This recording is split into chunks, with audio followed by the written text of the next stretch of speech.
House Party 3. Holla at a pimp. Play that motherfucker one more again if you would. Let's get the spirit, church.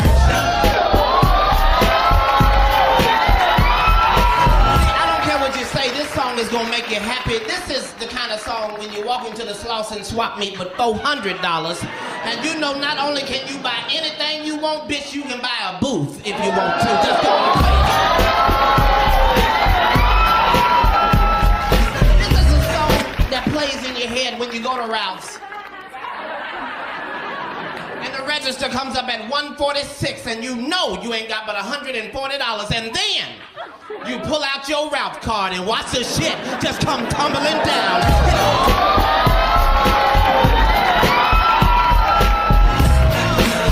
Y'all don't feel me. What I'm saying is a song like this could change your life if you would just allow it. It's time to do some new shit. You need a theme song in your life. I don't give a fuck what you say. You can't fight to that song. You can pull out your gun, but you can't shoot. You just...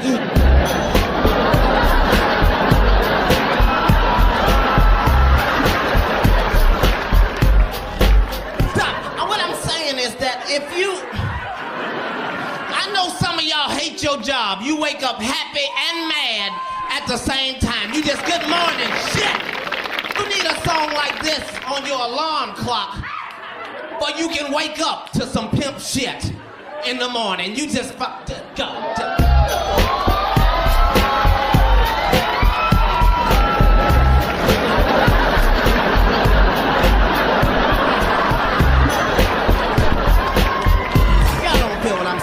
Feel what I'm saying? What I'm saying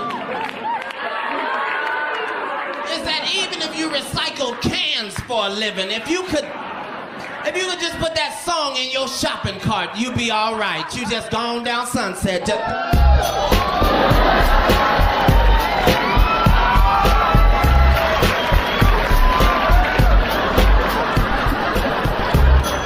Y'all don't feel what the fuck I'm saying. I'm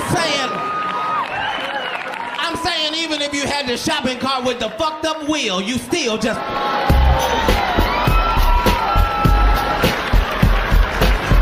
think you feel me. I think, what I'm saying is even if you worked at McDonald's and somebody came through the drive-thru and ordered a number 7, and you looked around and nobody was working but you. If you could just get that song on the PA system, you'd be all right. You just fucked it.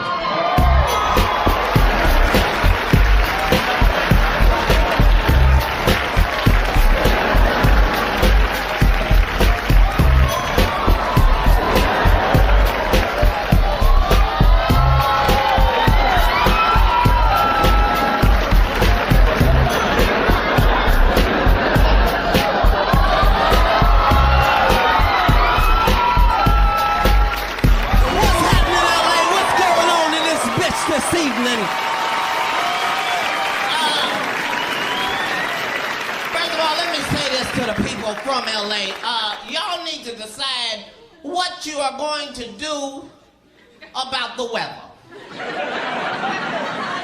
The last 3 days in this motherfucker, it's been hot, sunny, mild, breezy, cold, rainy, sleety. A pimp don't know what to wear in this raggedy motherfucker. It's bullshit. I'm in the hotel lobby with a fur coat on, some swim trunks, and some Timberlands, because I don't know what may happen in this raggedy bitch this evening. Y'all got to change this shit. This is bullshit. Now, it is 2004. I do not have a lot of time. Oh my God. I love you so much. I just want a girlfriend just like you. Would y'all please make a round of applause for Layla Lee, please, God? You are the dream woman. All we want is a fine-ass woman that can knock a nigga out. That's all we really want. So that I don't have to fight sometime. I just be in them all just, no, baby, you got this one, you got this one.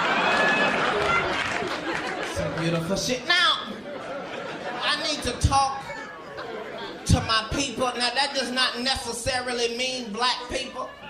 I've had as many problems with niggas as I have had with white people.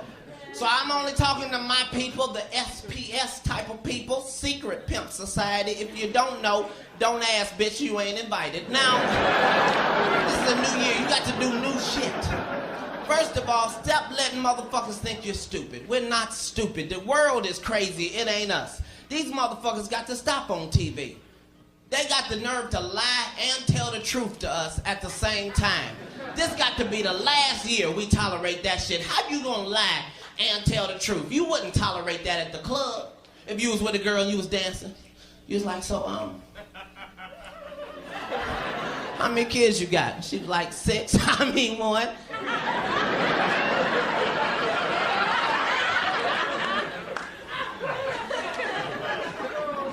Bitch, that ain't funny. How many you got?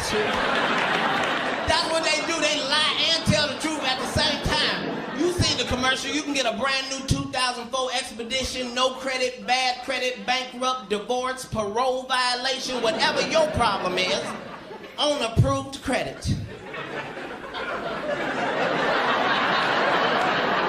Did you just say no credit, bad credit, on approved credit? That's like you meet a woman at the club, she tell you, I'm gonna give you some pussy, never. But bitch, that ain't the same then. That's not the same.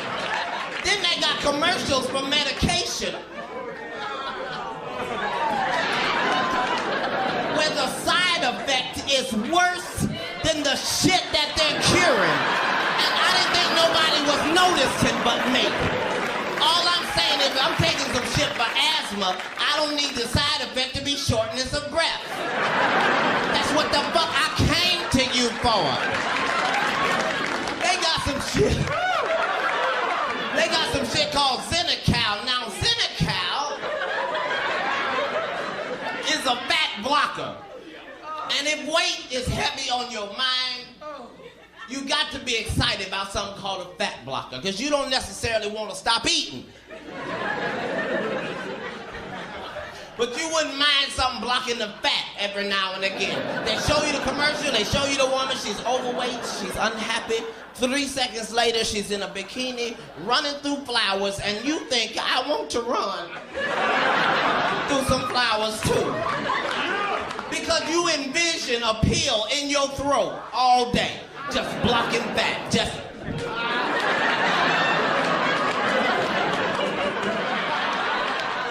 Then they say possible side effects are gas with an oily discharge, diarrhea, and the inability to stop it. What the fuck? Gas with an oily discharge. It's already embarrassing to fart in church as it is. Now you got to ruin your clothes? You just, nigga, that ain't never coming out. No, nigga, that's oil. That's oil. It's all bullshit, I'm telling you. Weed is still illegal. Why? Nobody knows. It couldn't possibly be because it's a drug. That don't even make sense. It's just a plant. It just grows like that. And if you should happen to set it on fire, there are some effects. But that's not the same as drugs. You got to do things to it chemically. You got to add baking soda, water, stir it up. I don't know the recipe, I'm just saying it's some shit you got to do to it. Now, aspirin is perfectly legal. But if you take 13 of them motherfuckers, it'll be your last headache. As long as you have been living, you ain't never heard of a motherfucker overdose on marijuana. You might have thought that nigga was dead. He ain't dead. He gonna wake up in 30 minutes, hungry enough to eat up everything in your house. That's how it works. It's hungry, happy, sleepy. That's it. But this is bullshit. They think we stupid. They can do everything else, technology-wise. They can clone sheep. They can make a baby without the mama. We all remember the cell phone. You remember when that motherfucker first came out? That motherfucker was this goddamn big. Came in a suitcase with a shoulder strap. We all remember that. Now that motherfucker is so small that by next year it's just gonna be a chip on a nigga's tongue. You gonna be smoking a cigarette. Hello? No, nigga, I got you on the tongue phone. Hold on, I got another call. Hello? Now, what I'm saying is in 2004, you got to start making decisions that are best for you. Some of y'all just lie entirely too much. In 2004, stop lying to motherfuckers. Some of y'all got bill collectors keep calling all the time. That's because you keep giving them words that make them lie. Like, I'm not ready right yet. My shit ain't come in right now. Just tell them motherfuckers the truth. Don't be mean, don't be nasty, just tell them the truth. Just, hello? Yes, this is he. No, I know. Well, how much is it? Fuck. Okay, your name is Jerry, right? Jerry, are you by a computer where you can get this down? Okay, I am never, ever gonna fucking pay y'all. No, not payments, not installments, I'm not doing shit, Jerry. Don't threaten me, Jerry, I already got bad credit. Y'all should have turned that shit off last month. God bless you too, God bless you too. Start telling motherfuckers the truth. Now, some of y'all just need to go on and smoke weed because there's a chemical in weed that's called fuck it. And if you can just get that in your system, it can make your shit better. Some of y'all be crying about bills you can't pay. You just, I don't know what I'm gonna do about this light bill. They want the whole thing. They don't want a deposit or nothing. They want the whole. Just hit the weed one time and see if it don't change your perception of what's going on in your life. I don't know what I'm gonna do about this light bill. Fuck them goddamn lights. I got 12 candles. I've been waiting to burn them motherfuckers. Now see, because it's time to start having fun in your little ragged ass life. It really is. Black people, we don't even dance no more. We used to go to the club and really do our shit. Now we so busy worrying about who they with, what these niggas got on, who they with, why they looking. You need to party with some white people. White people don't give a fuck about nothing. They just come to party. They don't give a shit about the song, the club, the drinks, the beat, nothing. Them motherfuckers are just ready to party. The beat will be right there and they'll dance all around that motherfucker.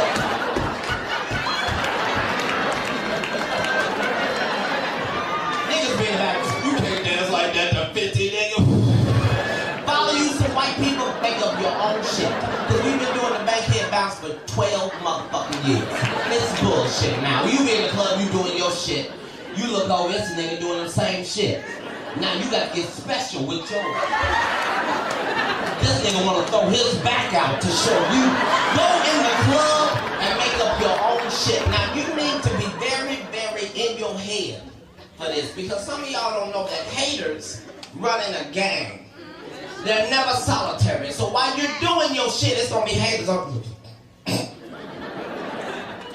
Fuck them. Do your shit. Walk in the club and make up your own shit.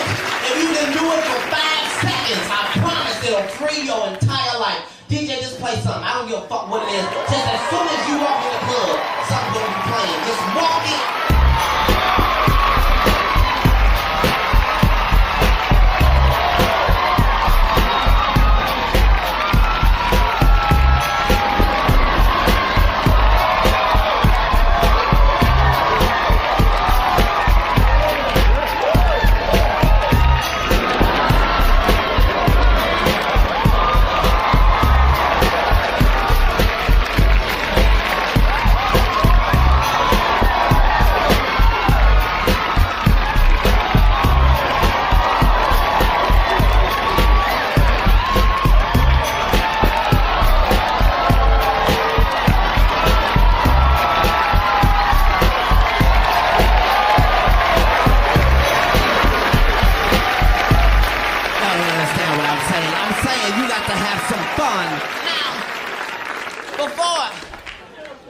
I need to tell you that you need to make sure that all the shit that means something to you means something to you.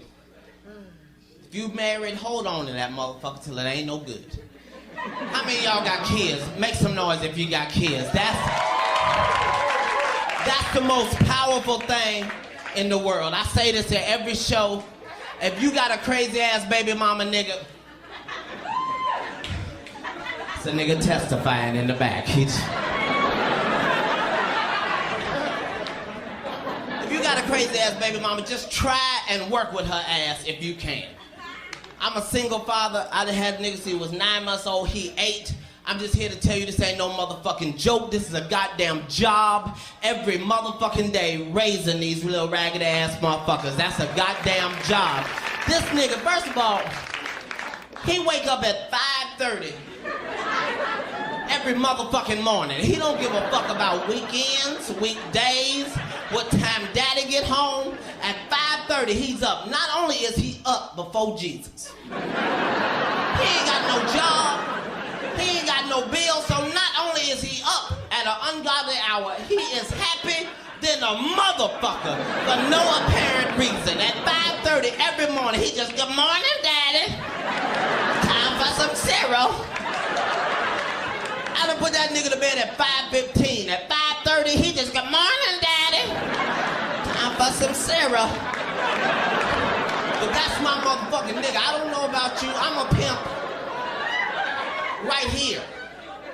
I ain't a pimp as far as putting hoes on the street. I'm a pimp right here. I think pimp, therefore I am. So that's how I deal with my son, see. See, the first rule of pimping is you can't lie. Some of y'all niggas think you're pimping because you got 2 girlfriends, but them bitches don't know each other. That's not pimping. I tell the truth. My son is 8. He ain't never believed in Santa Claus. I'm sorry. I cannot afford for him to walk around thinking it's a white man going through the ghetto giving niggas PlayStations. No, baby, no. Daddy bought that with his weed money, baby. Can you say sacrifice? Sacrifice, very good. Me and that nigga talk.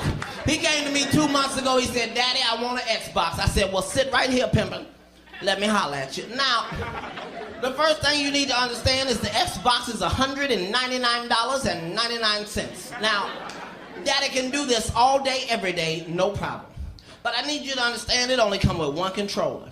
That means Daddy can't play with you, your friends can't play with you, it's just you. That means I gotta buy another controller at $34.95. Now, Daddy can do this all day, every day, no problem. But I need you to understand it only come with 2 games. You gonna be through with them motherfuckers tonight. That means Daddy gotta buy 3, 4 other games at $45 to $55 a piece. Now, Daddy can do this all day, every day, no problem. Or, I can look in the recycler under the classified section and I can get you what's known as a Nintendo 64. Now, it's not gonna be new. So it's gonna come with like 20 games that other kids have already opened and played with to make sure it's fun. Then me and you got like $200-300 left over. We can go all across the country, stop in ice cream trucks, buy 6 nuggets, don't eat 6, eat 3, throw the other 3 out the window because we don't give a fuck because we got money like that. And that nigga sit right there and make a pimp decision. He just... You say 20 games? Well, we just gonna get the Nintendo then, Daddy. That's my motherfucking nigga. Make a pimp decision then. When the new Jordans come out, I take that nigga to the Foot Locker with the rest of the children and let him try them on. Just go and try them on. No, they tight, they tight. Okay, I want you to do me a favor. Run down this aisle real quick. I have no time yet. On your march, get set, go. 9 seconds, 9 seconds. That was fast. Okay, come on. Hey, listen, I want to show you something. Now put the Batmans on. Put the Batmans on. Make sure the Velcro is tight. Make sure the Velcro is tight.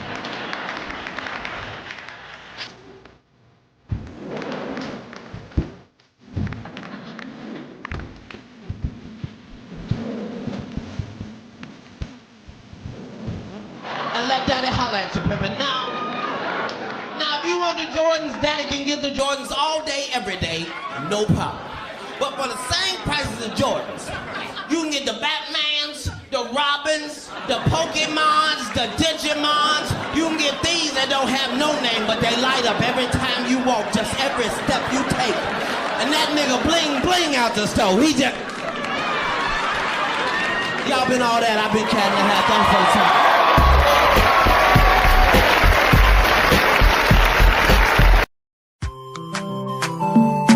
Chimo mabaminda na usawidi gozo iye uya limbe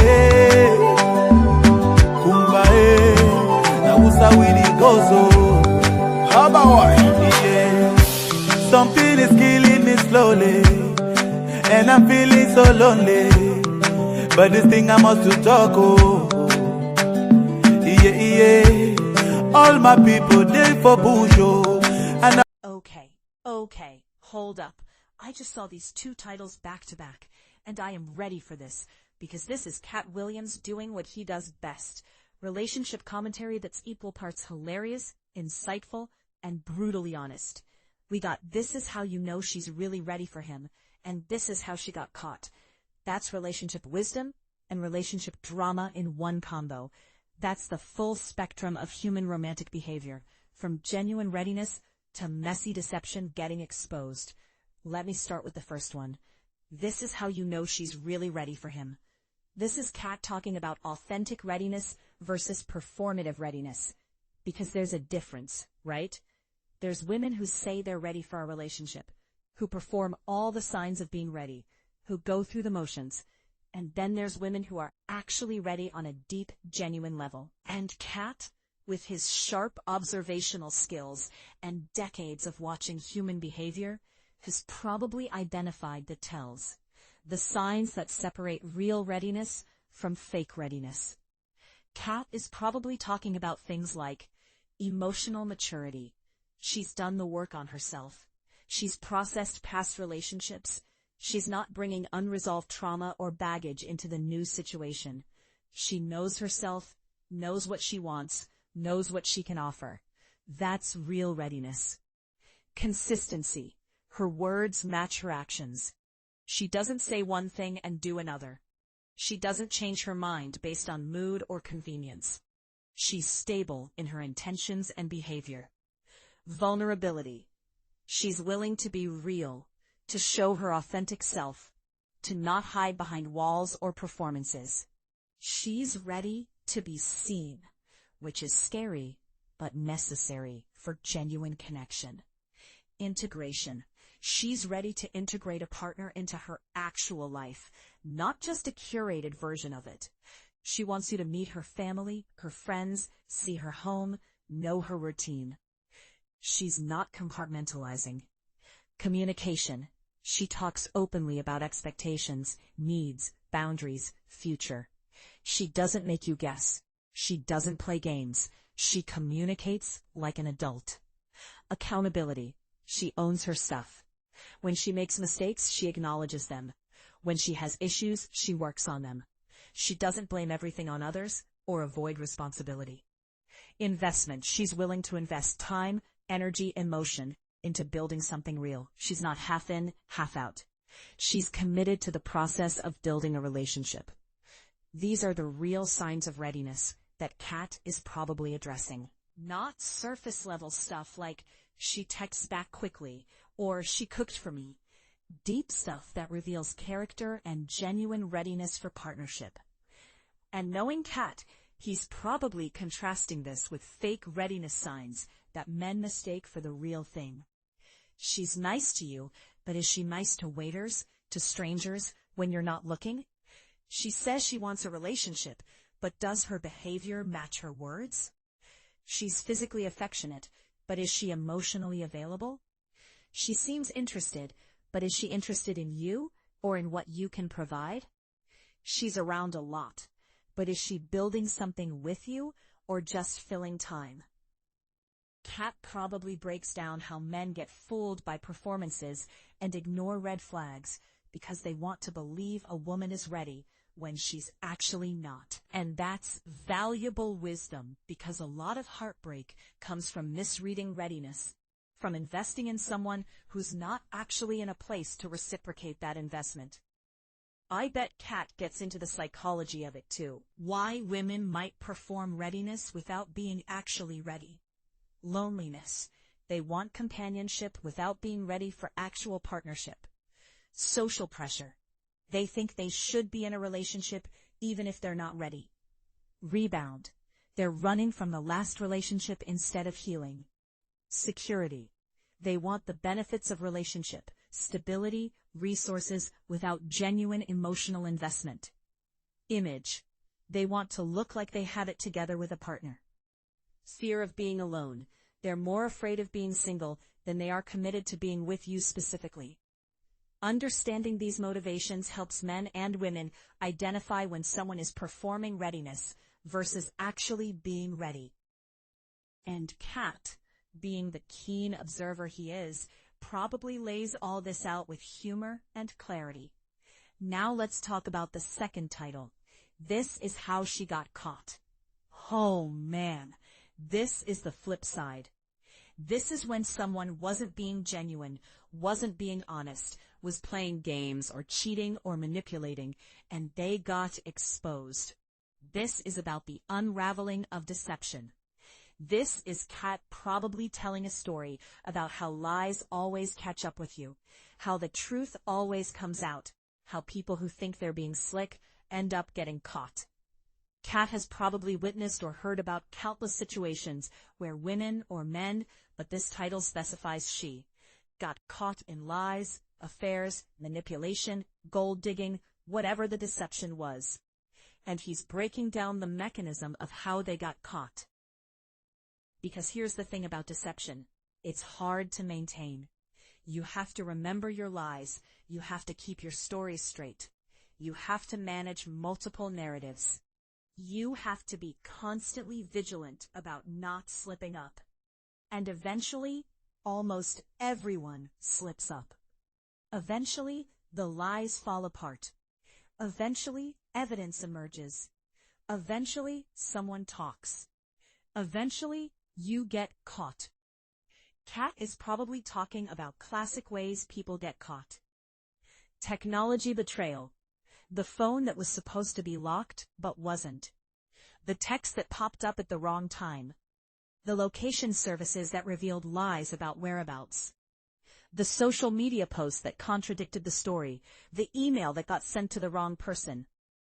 Technology is brutal for exposing lies in the modern age. Consistency failures. The story that changed slightly between tellings. The timeline that doesn't add up. The details that contradicted each other. When you're lying, you have to remember everything, and most people's memories aren't that good. Witness testimony. Someone saw something. Someone heard something. Someone knows something and either intentionally or accidentally reveals it. You can't control what other people know and say. Behavioral changes, patterns that shift, habits that change, reactions that are off. When someone's hiding something, their behavior changes, and observant partners notice. Paper trails, receipts, bank statements, credit card records, phone bills. Financial records especially are hard to hide or explain away when they contradict your story. The slip-up. Almost everyone eventually has a moment where they forget they're supposed to be lying and reveal the truth accidentally. A name they weren't supposed to know. A place they weren't supposed to have been. A fact they weren't supposed to be aware of. Guilt manifestation. Sometimes people want to get caught on some level. They subconsciously sabotage their own deception because they can't live with the lie. Katt probably tells the story with his signature animated style, acting out the moment of getting caught. The panic, the attempted explanation, the backpedaling, the eventual admission when the evidence is undeniable. He probably makes it hilarious, while also making it a cautionary tale about the consequences of deception. And knowing Katt, he probably has specific details. He's not talking about getting caught in general terms.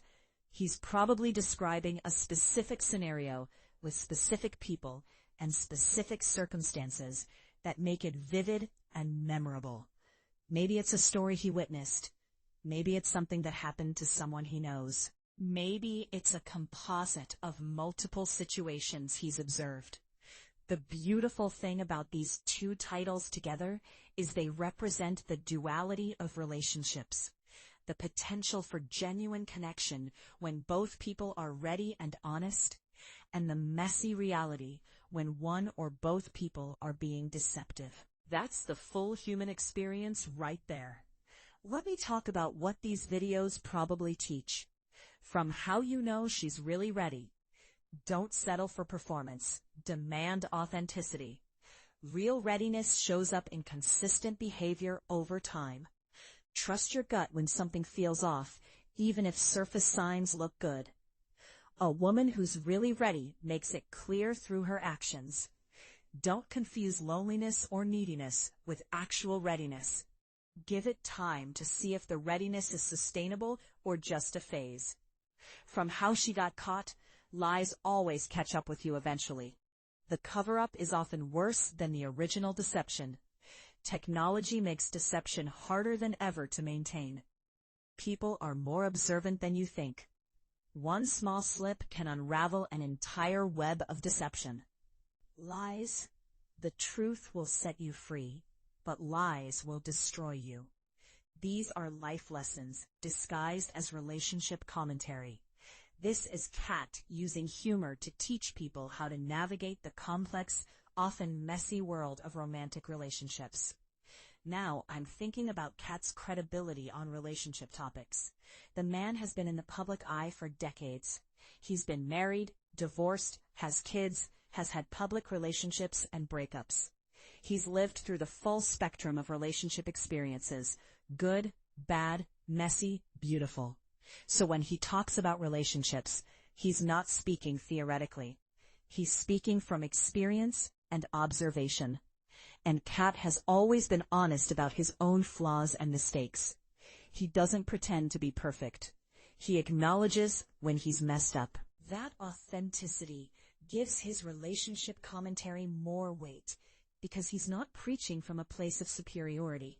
He's sharing from a place of having learned lessons the hard way.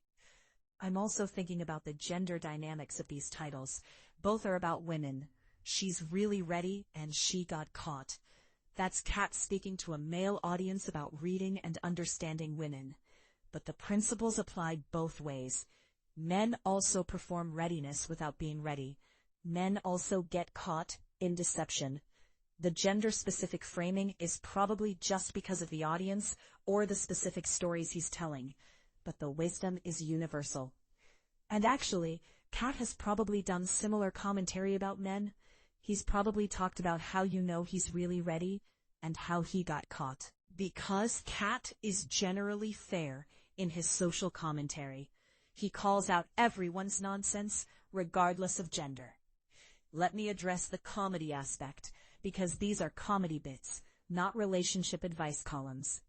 Katt is making people laugh while also making them think. The humor comes from recognition. We've all seen these situations or been in them. Exaggeration.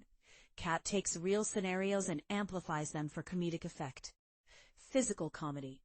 His facial expressions and body language sell the story. Timing. His delivery and pacing create maximum comedic impact. Honesty. There's humor in brutal truth-telling. Universality. Everyone can relate to relationship confusion and drama. But underneath the humor, there's wisdom. That's what makes Katt's comedy powerful. It's not just funny, it's true. It's not just entertainment, it's education. People walk away laughing, but also thinking differently about their own relationships and behavior.